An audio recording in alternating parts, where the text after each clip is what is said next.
آپ نے آج تک ضروری مسائل پر بہت بات کی ہے اقامت دین کے حوالے سے. جی اقامت دین ہم ہی تو کر رہے ہیں میرے بھائی, اور کون کر رہا ہے؟ یعنی اقامت دین, یعنی جو لوگ کہتے ہیں نا جی جناب خلافت پہ اقامت دین پہ کام کریں, کیا کام کریں بتائیں ہمیں مشورہ. مثلا ایک بندہ مجھے کہتا ہے جی علی بھائی پگڑی باندھیں, تو اس کا مجھے پتا ہے کہ جی ایک میں نے ٹوپی لینی ہے, کپڑا لینا ہے 4.5 میٹر, وہ باندھنا ہے, تو پگڑی باندھ. اقامت دین پہ کام کیا کرنا ہے, یعنی وی لاگ بنانا. تو اللہ کا شکر ہے میں نے تو صحیح طریقے سے پریکٹیکلی اقامت دین کر دیا. تو یہ اقامت دین والے 3-4 بندوں کے سوال آئے تھے, چونکہ پرچیاں تو میں نے آپ کی کر دی ہیں ختم. کوئی بندہ ایسا ہے جس نے پرچی آگے بھیجی اور میں نے اس کی پرچی نہ پڑھی ہو, یا میرے تک وہ پہنچی نہ ہو اور وہ پہلے کا آ کے بیٹھا ہوا ہے؟ کوئی بھی نہیں ہے. اچھا یہ اقامت دین والے جو ہے نا, ذرا یہ مجھے بتائیں کیا کرنا ہے, میں وہ کرتا ہوں, بتائیں. نہیں مذاق نہیں, میں صحیح بات کر رہا ہوں. کسی پارٹی سے ریلیٹ ہو جائے یا کون سی پارٹی مثلا؟ جیسے آپ کا نظریہ. نہیں آپ نہ کیا ہے, مجھے تو پتہ ہی نہیں ہے نا, میں تو ایک میں جاہل آدمی ہوں, میں اسی لیے تو پوچھ رہا ہوں. مثلا مجھے آپ یہ پوچھ لیں کہ دودھ کہاں سے ملتا ہے, میں آپ کو بتا دوں گا. ہاں جی بتائیں. جیسا جماعت اسلامی ہے میرے نظریے میں, آپ غلط جی جی مودودی صاحب کا نظریہ اس میں چل رہا ہے, کیا اس میں خلافت راشدہ کی شورا بھی بنتی ہے, دوسرا کچھ لیڈر سلیکٹ ہوتے ہیں. تو ویسے کسی اور سیاسی پارٹی میں یہ چیز نہیں ہے. تو ہم جماعت اسلامی کو سپورٹ کر رہے ہیں نا جی یہاں سے. لیکن اگر آپ نے مطلب اسٹیشن سے کریں گے تو کیا کروں, کچھ بھی آپ اس کو پروموٹ کریں گے. پروموٹ میں کرتا ہوں جی, میں نے تو بات کی ہوئی ہے ادھر.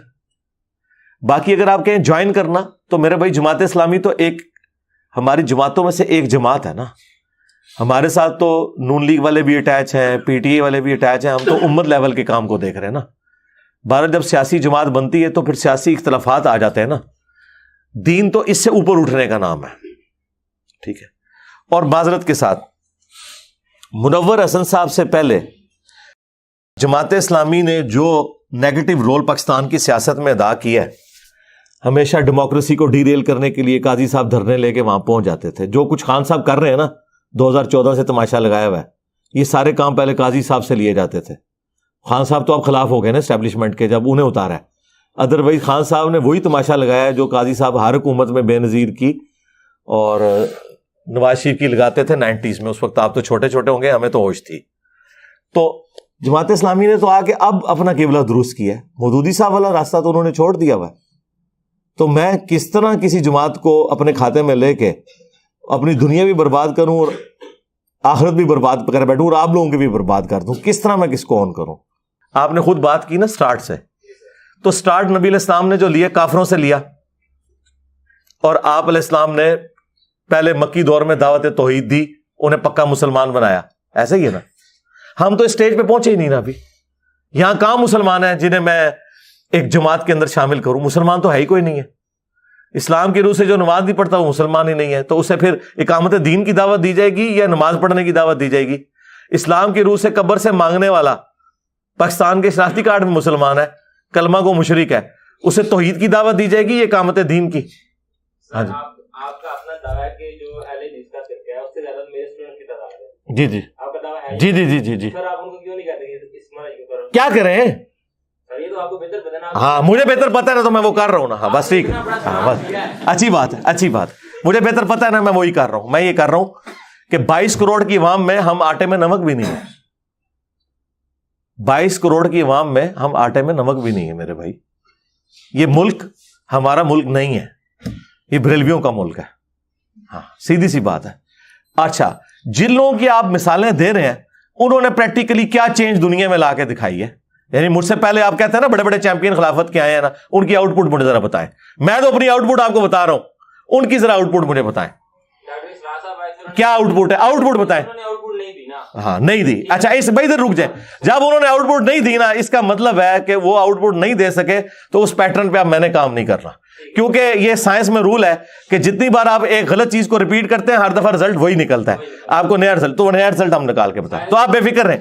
تو آپ چونکہ ڈاکٹر سار صاحب کی آپ مثال مجھے نہیں دے سکتے, تو پھر اب عقلن تو میری بات مانی جائے گی نا. تو جو میں کر رہا ہوں نا وہ ٹھیک کر رہا ہوں. کیا وہ آئے یار, چھوڑ دو یار خدا. او یار نہ میری زبان کھلاؤ یار, کیا کر رہے باتیں کرنا. کیا آج بھی لوگ ان کی کتابیں پڑھ رہے ہیں. کتابیں پڑھ رہے ہیں, اور آج بھی انجینئر صاحب کے لوگ, جی یہ رک جائیں, یہی میں بتانے لگا, ادھر ہی رک جائیں. آج بھی لوگ کتابیں پڑھ رہے ہیں, ٹھیک ہے نا, یہ آپ آؤٹ پٹ یہی بتانا چاہ رہے ہیں نا, قامت دین تک کوئی نہیں نہ ہوئی. رک جاؤ نا, کتابیں پڑھ رہے ہیں نا. ہماری ویڈیوز, مودودی صاحب کی کتابیں تو آٹے میں نمک لوگ پڑھتے ہیں, ہماری ویڈیوز بچے بھی دیکھتے ہیں, بڑے بھی دیکھتے ہیں. اگر یہی آؤٹ پٹ ہے نا قامت دین, تو میں تو کر دی دیجیے قامت دین کہ مودودی صاحب کی کتابیں لوگ پڑھ رہے ہیں, میری لوگ ویڈیوز دیکھ رہے ہیں. میں کہہ رہا ہوں جو پریکٹیکلی آپ وہ بات کہنا چاہ رہے ہیں نا, اس کی طرف جانے کے لیے یا حکومت قائم ہونے کے لیے وہ سارے سرکمسٹانسز اویلیبل, یہ ضروری نہیں کہ ایک زندگی میں ہو جائے. اور دوسری بات مجھے بتائیں, آپ کی اقامت دین تو اسی دن دھری رہے گی جب حضرت حسین کو شہید کر دیا گیا. اتنے مبارک دور میں جب اتنے اہل ایمان موجود تھے تو آؤٹ پٹ تو کوئی نہیں نکلی. ہونا تو چاہیے تھا اس وقت لوگ ان کے ساتھ کھڑے ہوتے, نہیں کھڑے ہوئے نا. تو آج تو زمانہ بہت دور ہے, ہمیں دوبارہ سے ساری محنت کرنے کی ضرورت ہے, اور وہی محنت ہم کر رہے ہیں اللہ کے فضل سے. ٹھیک ہو گیا؟ ہاں انشاءاللہ. بات ٹھیک ہے نا یار. ایران میں اس لیے ہوئی ہے کہ ایران میں فرقہ ایک ہے. مثالیں آپ کیا دیتے ہیں؟ ایران میں ایک فرقہ ہے, ایک فرقہ. پاکستان میں 1000 فرقہ ہے, کسی ایک لیڈر کے اوپر متفق نہیں ہے. ایران کی مثال دینا بالکل غلط ہے, یہی تو سب سے بڑا دھوکہ آپ کو دیا گیا. ایران میں جو امام خمینی تھے نا, وہ ان کے لیے زندہ امام حنیفہ ہیں, کیونکہ شیعہ کے ہاں زندہ امام کی تقلید ہوتی ہے اور کسی ایک بندے کو فالو کرتے ہیں. خمینی صاحب کی پوری زندگی عراق میں گزری ہے, آخری 6 مہینے وہ فرانس چلے گئے تھے. جو حج کے لیے قافلے جاتے تھے ایران سے, وہ راستے میں ان کے علماء ان کے پاس رکتے تھے, ان کا پورا مدارس کا ایک سسٹم تھا. فرقہ ایک تھا, فرقہ بھی ایک, امام بھی ایک. تو امام خمینی کی مثال دینا بالکل غلط ہے. یہ تو اسی طریقے سے آپ دودھ کی مثال دے کے اور چونے میں سے آپ ملائی نکالنے کی کوشش کریں. پاکستان میں کوئی ایک نہ فرقہ ہے اور نہ کوئی فرقے کا ایک امام ہے. آپ مجھے پن پوائنٹ کر سکتے ہیں کہ اس فرقے کا یہ امام ہے؟ حنفی ہیں تو 2 بڑے فرقے ہیں, دیوبندی اور بریلوی. ان کے اندر بھی حیاتی, مماتی, اور ادھر بھی دعوت اسلامی, منہاج القرآن, سیفی, لادا, ہر ایک کے اپنے اپنے بزرگ ہیں. تو ایسا کوئی سلسلہ پاکستان میں, ایران والی ایک خوبی بھی پاکستان کے اندر موجود نہیں ہے کہ جس کی وجہ سے آپ کو کبھی وہم بھی آ جائے کہ اس طرح کا انقلاب یہاں پہ آ سکتا ہے. ناٹ ایٹ آل, ہے ہی جھوٹ ہے, مثال ہی غلط ہے. ہم دیکھیں سنت اذکار فرض نماز کے بعد کے اور سنت اذکار صبح و شام کے, اس میں بھی میری ویڈیوز ہیں. لوگ کہتے ہیں انجینئر صاحب اختلافی موضوعات پہ بولتے ہیں.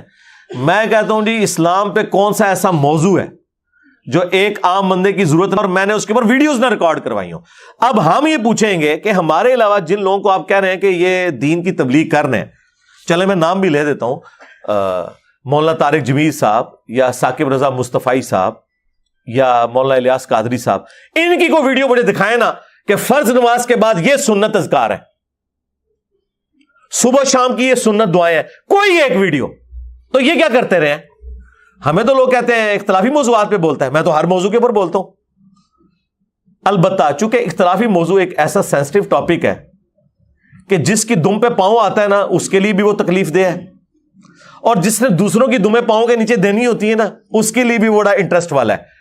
تو جن کو تکلیف ہوتی ہے وہ بھی اس کو اٹھاتے ہیں, اور جنہوں نے تکلیف دینے کے لیے یوز کرنا ہوتا ہے نا, وہ بھی اسے استعمال کرتے ہیں. تو دونوں پارٹیاں چونکہ اختلافی موضوعات کو یوز کرتی ہیں, اس لیے لوگ بات کرتے ہیں. ورنہ کیا ثاقب رضا مصطفی صاحب نے, مولانا طارق جمیل صاحب نے قرآن کی کوئی تفسیر ریکارڈ کروائی ہے قرآن اور احادیث کی روشنی میں؟ الیاس قادری صاحب نے, حاجی عبد الوہاب صاحب نے. فضائل اعمال کا لوگوں کو بتا کے یہ سمجھنا کہ وہ دین کا کام کر گئے. میں نے 344 لیکچرز کے اندر نہ صرف تفسیر ریکارڈ کروائی, بلکہ ایک ایک آیت جو کسی فرقے کی دلیل تھی نا, اس کو بھی میں نے ساتھ ڈسکس کیا, اور مخالف کیا اس کے اوپر ریبٹل کرتے ہیں وہ بھی ڈسکس کیا. ابھی دوبارہ سے جو تفسیر ہے اس کے بھی 144 لیکچرز ریکارڈ ہو چکے ہیں, سورہ توبہ مکمل ہو چکی ہے. ایک ایک چیز قرآن و سنت کے دلائل کی روشنی میں بیان کی ہے. تو یہ لوگ اعتراض تو کرتے ہیں پریکٹیکلی. اگر آپ ہمیں کسی سے کمپیئر کروانا چاہیں تو دیکھیں کہ جو ہم کام کر رہے ہیں اس طرح کام کسی اور نے کیا ہوا ہے. ایون ڈاکٹر اسرار صاحب نے قرآن کی تفسیر ریکارڈ کروائی، بیان القرآن. ڈاکٹر فرحت ہاشمی صاحبہ نے قرآن کی تفسیر ریکارڈ کروائی. وہ آپ تفسیر پوری کی پوری گزار لیں، آپ کو قرآن کے اندر کیا لکھا ہوا ہے یہ تو پتا چل جائے گا. قرآن کی انقلابی دعوت کیا ہے ڈاکٹر اسرار صاحب کو سن کے اس کا بھی پتا چل جائے گا.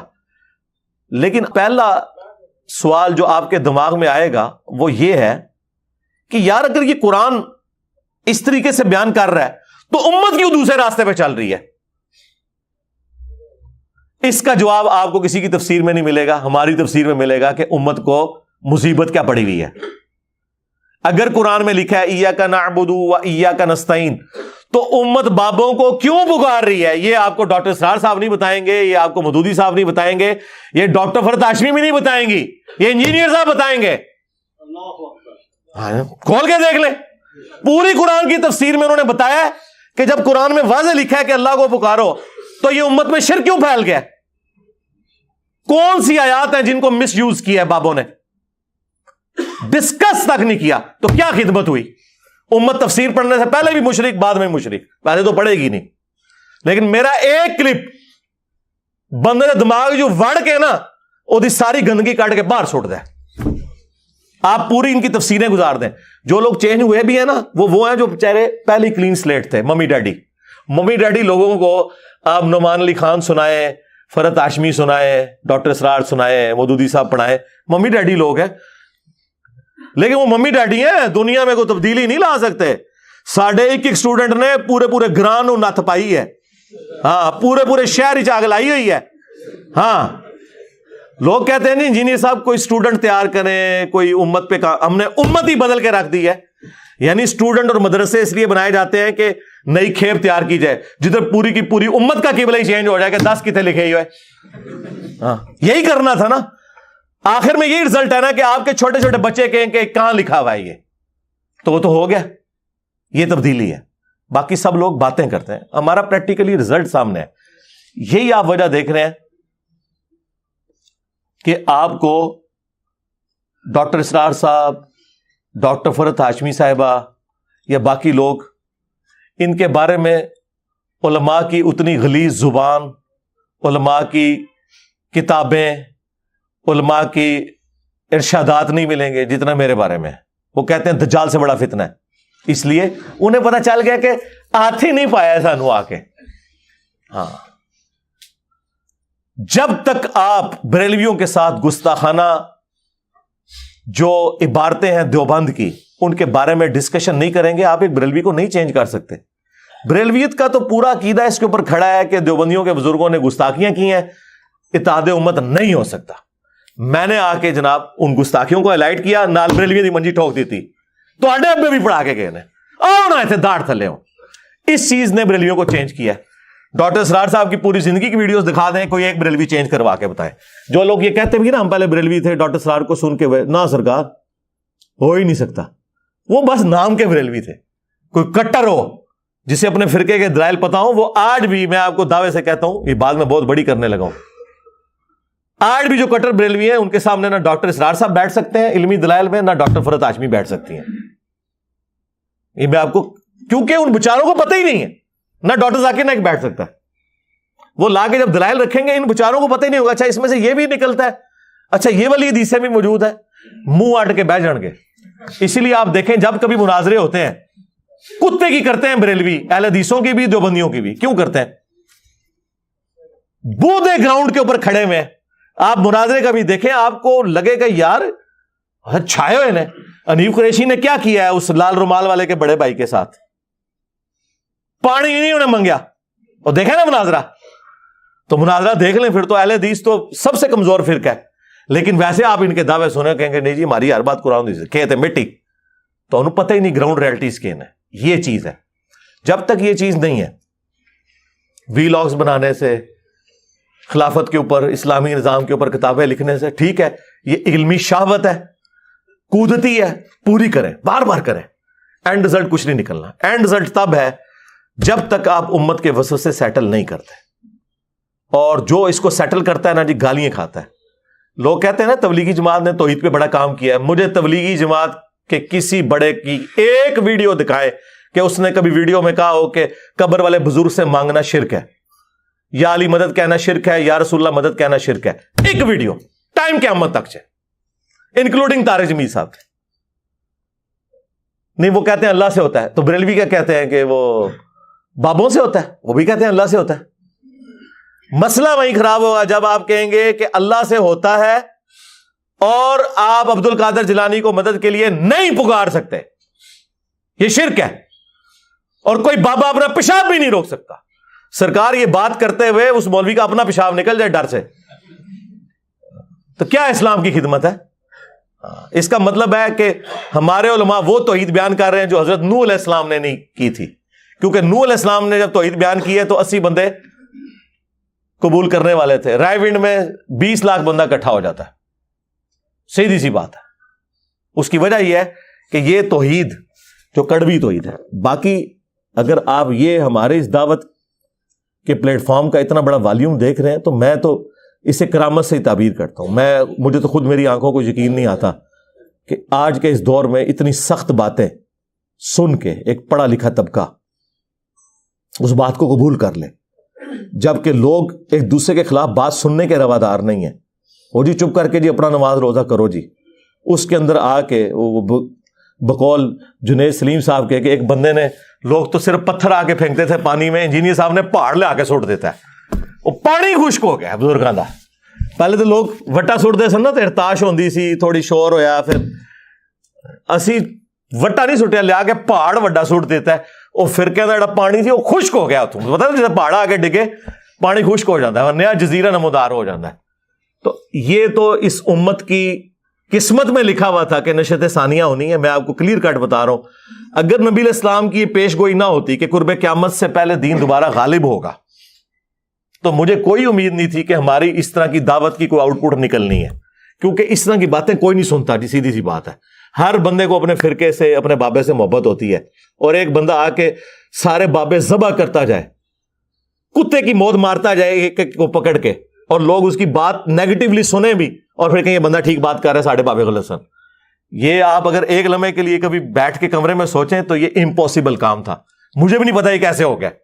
اللہ نے امت کی تقدیر میں لکھا ہوا تھا کہ قرب قیامت سے پہلے دوبارہ دین کا غلبہ ہونا ہے. اس کے لیے ضروری ہے کہ اس پیٹرن پہ واپس جائیں. وی لاگ سے کچھ نہیں ہونا, کتابیں لکھنے سے کچھ نہیں ہونا, جماعتیں بنانے سے کچھ نہیں ہوگا. ہر بندے نے نبی علیہ السلام کا مجاہد بننا ہے اور امت کو صحیح بات بتانی ہے. یہ بات کہنا آسان ہے کہ جی یہ کیا بات ہوگی, فلاں یہ کہتا ہے, فلاں یہ کہتا ہے, اسی کے اوپر تو ہے. جاؤ ڈاکٹر اسرار کی جماعت کا, مودودی کی جماعت کا کوئی بندہ مجھے بریلیوں کی مسجد میں ایک جملہ بول کے بتائے, تو پھر تم کیا تبدیلی لے کے آؤ گے؟ اٹھا کے دوسرے دن پرے ماریں گے. جاؤ نا, کٹھے ہو نا سارے. آپ کو پتا ہے نا کہ مزارات بنانا غلط ہے, کرو نا اقامت دین, جاؤ داتا دربار پان کے بکھاؤ. تو ہڈی ایسی دی تیسی. ہوں جڑا آگے اقامت دین تے گل کرے گا, میں انہوں کہاں گا ہاں نبی علیہ السلام نے بت توڑے تھے, اقامت دین فتح مکہ کے دن کیا, تم یہ سارے بت گراؤ. اٹھو, منصورہ سے اٹھاؤ اپنی ٹیم, جاؤ دادا دربار گرا کے بتاؤ, میں تکنا تو کہ اقامت دین تسی کرتے ہو. سب باتیں ہیں, اس طرح کچھ بھی نہیں ہونا. اس کے لیے ذہنی تطہیر کی ضرورت ہے. آپ نے عوام کو تیار کرنا ہے, جو نبی علیہ السلام کے پیٹرن کے اوپر کام ہوا تھا وہ ہونا ہے.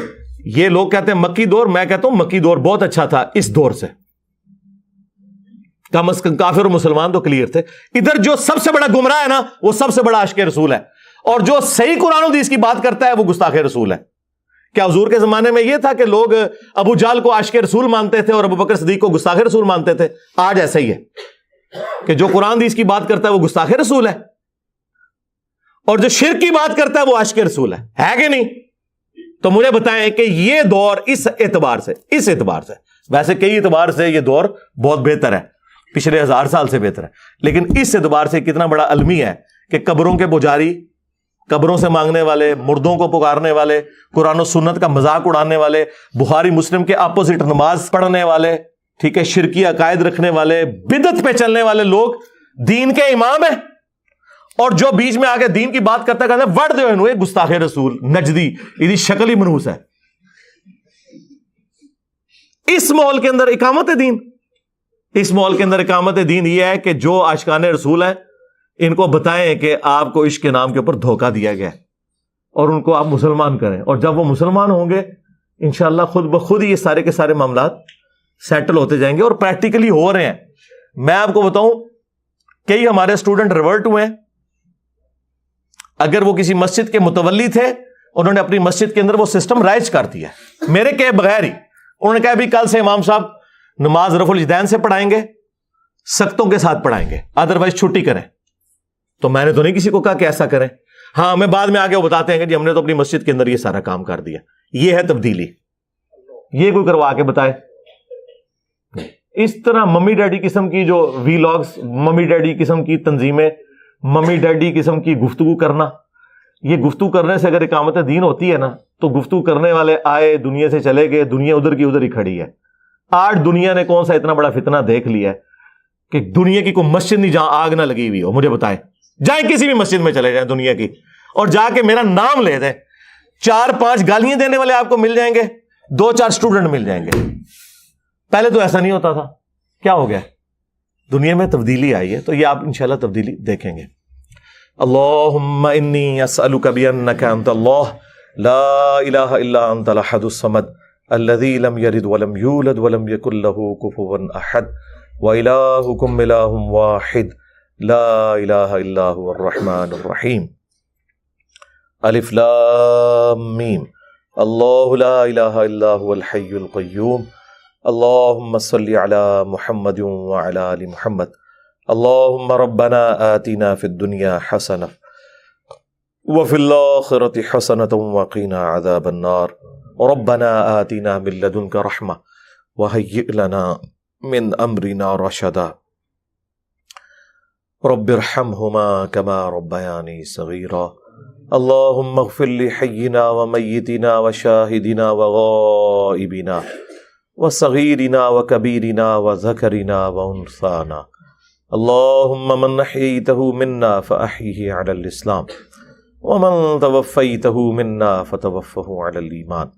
اے اللہ, جن جن بھلائیوں کا سوال تیرے محبوب صلی اللہ علیہ وآلہ وسلم نے تجھ سے کیا, ہمارے حق میں, ہمارے ماں باپ کے حق میں, ہمارے بیوی بچوں کے حق میں, پوری امت کے حق میں قبول منظور فرما. جن جن چیزوں کے شر سے تیرے محبوب علیہ السلام نے تیری پناہ طلب کی, پوری امت کو ان چیزوں کے شر سے اپنی پناہ عطا فرما. خصوص بالخصوص کشمیر, انڈیا, چائنا, فلسطین, افغانستان, یمن, عراق, شام میں جہاں جہاں مسلمان کس پرسی کی زندگی گزار رہے ہیں, پاکستان میں بھی جو تکلیف کی زندگی گزار رہے ہیں, غیب سے ان کی عزت, آبرو, جان و مال کی حفاظت فرما. حاضرین کے دلوں میں جو جو نیک اور جائز دعائیں ہیں قبول فرما. کئی بیماروں کی شفا کے لیے اللہ کہا گیا, دنیا میں جتنے بھی مسلمان بیمار ہیں انہیں شفا کلی عطا فرما. حاضرین کے جو چھوٹے بڑے رشتہ دار فوت ہو چکے ہیں ان کی مغفرت فرما. ہم سب کو اپنی موت سے پہلے قبر و آخرت کی تیاری کرنے کی توفیق عطا فرما. اے اللہ, تیرے محبوب صلی اللہ علیہ وآلہ وسلم کے دین کی سچی خدمت کرنے کی توفیق عطا فرما. سبحان ربک رب العزت عما یصفون وسلام علی المرسلین والحمد للہ رب العالمین. صلی اللہ علی النبی الکریم وعلی آلہ وصحبہ اجمعین.